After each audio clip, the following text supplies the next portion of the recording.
Africa Content TV.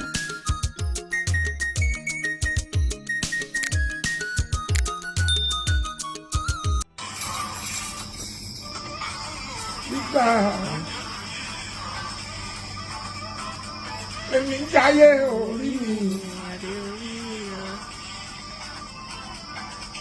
Èmi mọ̀ ọ́ ṣe. Kí máa dẹ́ ń ṣe mí mọ̀ ọ́ ṣe. My husband with the vibes.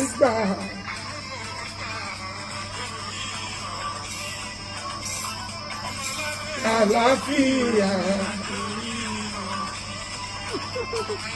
Ọmọ aládé àlàáfíà. Give them.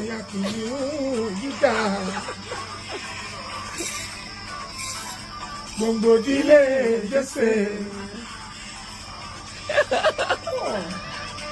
Àánú mo rí gbà. Gbogbo fọlẹ̀.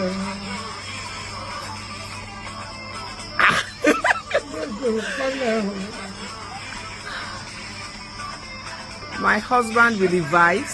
Give them. Oh yeah. Ọmọ sí kí kẹ́yẹ. Ọmọ sí kí wà ní ìlú.